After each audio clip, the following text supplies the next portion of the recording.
घरामध्ये अशी देखील चर्चा होती की ज्या नगराध्यक्ष आहेत सुजाता काजळे त्यांनी तुमचा व्हीप फेटाळला होता, की काय सत्यस्थिती आहे त्याच्यामध्ये? नाही, व्हीप फेटाळला नव्हता. त्यांचं म्हणणं होतं का मला ज्या भाषेत व्हीप पाहिजे त्या भाषेत तुम्ही मला व्हीप आणून द्यावा, परंतु त्यांना वारंवार फोन करून पण त्यांनी व्हीप स्वीकारला नाही.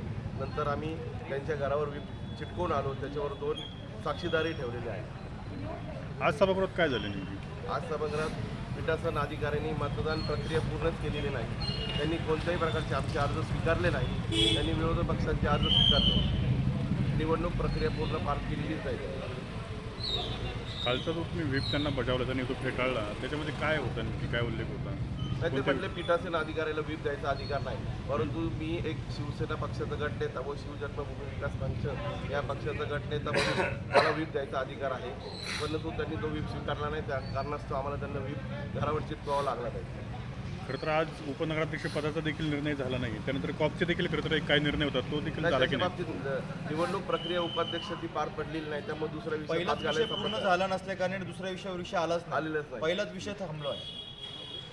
आता पहिला विषय जो पुढे पाठवण्यात आला आहे, निर्णय प्रक्रिया तिकडनं होणार आहे, तिकडनं होणारी निर्णय प्रक्रिया आपल्याला मान्य राहील का ते? हो, निर्णय मान्य राहील. तो कलेक्टरांचा जो आदेश असेल तो आम्हाला मान्य राहील. स्वीकृतबाबत काय झालं? त्या विषयावर चर्चा झाली नाही. पहिली मतदान प्रक्रिया पूर्ण झाली नाही पहिल्या विषयासंदर्भात. दुसऱ्या विषयावर हात घालायचा काही रोज झाला नाही. साहेब, पहिलीच मीटिंग तुमची अशी झाली, पुढं कसं काय सोबत चालणार? आता आता एक नाही, सांगतो आता- तुम्हाला, मी आता- विषय जोडून एक सांगतो.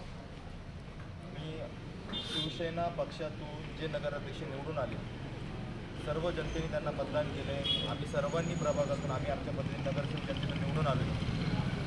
जनतेतून निवडून येत असताना आम्ही सुद्धा ते निवडून येण्यासाठी प्रचंड प्रयत्न केले. पण आज सभागृहामध्ये गेल्यानंतर त्यांचे जे आम्ही रंगरूप बघितले वेगवेगळ्या पद्धतीचे, हे रंगरूप स्पष्टपणे सांगतो तुम्हाला, मॅनेज असणारे रंगरूप होते.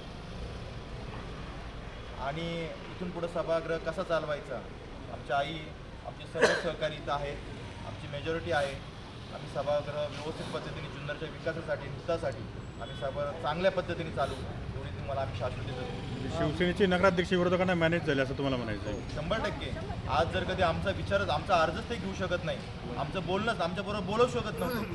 आम्हाला प्रत्येक गोष्टीला खोडत होतं आणि त्यांच्या प्रत्येक गोष्टीला समोरच्या लोकांचं जे म्हणणं ते सांगायचे, ते त्यांच्या तोंडात टाकायचे आणि मग ते बोलायचे. ते म्हणून तिथं सह्या करायची, म्हणजे इथं सही करा, तिथं सही करायची, ऑन रेकॉर्ड येते ऑफिशियल, इथं सही करा, इथं सही करायची, इथं हे लिहा, इथं हे लिहा. हे पूर्णपणे त्या लोकांनी सांगितलं आणि त्या मॅडमनी तेवढं पीठासन अधिकारी करतील.